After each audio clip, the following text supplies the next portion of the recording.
even though we're just beginning, we have a potential to stop any more of the 85% being sold.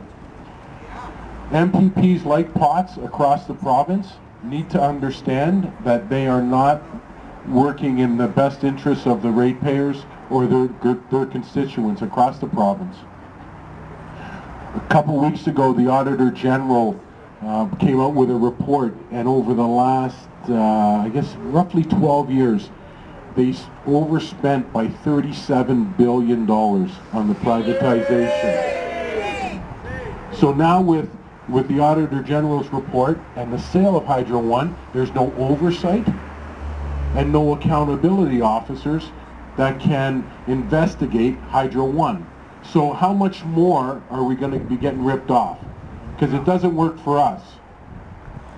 The only people it actually works for are the bankers and Bay Street, not the residents of Ontario. Keep Hydro public! Keep Hydro public! Keep Hydro public! Keep Hydro public! Keep Hydro public! Keep Hydro public! We can do it, John. We can do it. Yes, we can! With the increases, hospitals and schools, their budgets, their operating budgets will go up. What does that mean? They're going to be cuts. They're going to cut programs.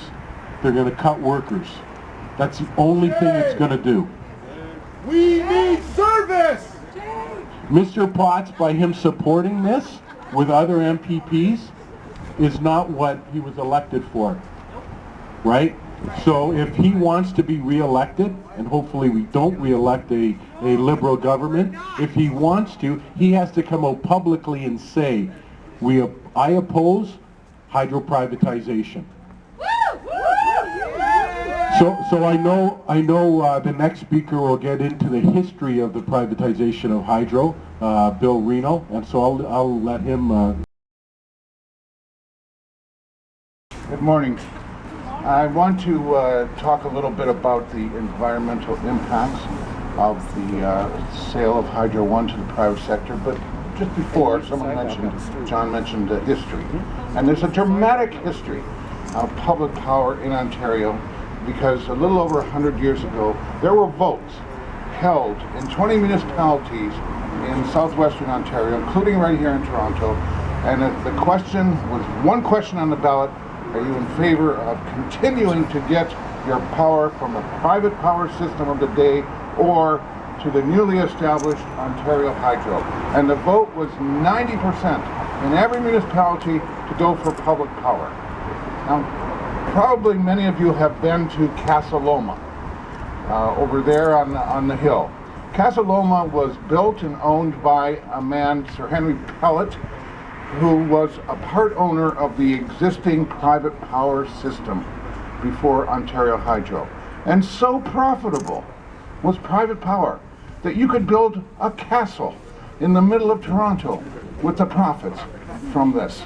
And when the Ontario Hydro got going in 1910, Pellet lost Casa Loma, the private power pirates lost everything they had, and the rates for Ontario Hydro power were one half what they had been under the private power system. There's a great tradition in Ontario of private power losing ground to public power, and the Liberals want to take us back in time. They actually lost the 1905 election on the issue of private power. So there's a great deal more to the history, but I'll bring us up to date and talk about the environmental issues that face a privatized system. The original idea of a grid that crosses the province is that you can bring power from large generating stations and bring it to municipalities all over the place. So you would have a few stations serving a great population. And it made sense at the time. It doesn't make as much sense anymore because technology is taking us in the opposite direction. Technology is now reducing the need for large power plants, and it's reducing the need for more transmission systems. That, of course, is lost on the government, And one of the important things that any buyer of the grid, the Ontario Hydro grid, our grid, which was voted on by our grandparents and great-grandparents, is that there's only one way to make money if you're running a transmission grid, and that is to run more power through that grid. So attempts to reduce the amount of energy that goes through the grid are going to be resisted by the private owners because they will lose money. The less power that we put through that system, the less money they make. So you can bet that if it's privately owned, that your money is going to be spent to try to defeat energy efficiency in this province.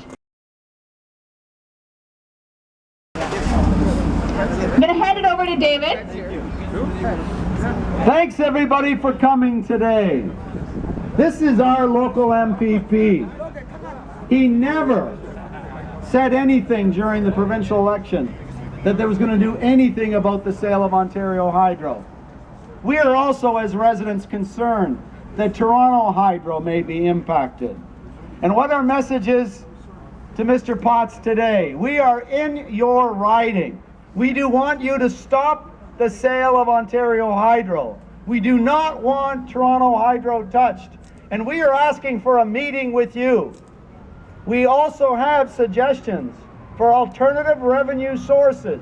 We know the province needs money, but the last thing to do is to sell the jewel in the crown. There are other ways. So Mr. Potts, you are on notice. And I'll tell you, if it's not today you respond to us, it will be next time at the election. So thank you so much, everybody, for coming. I want to say one thing.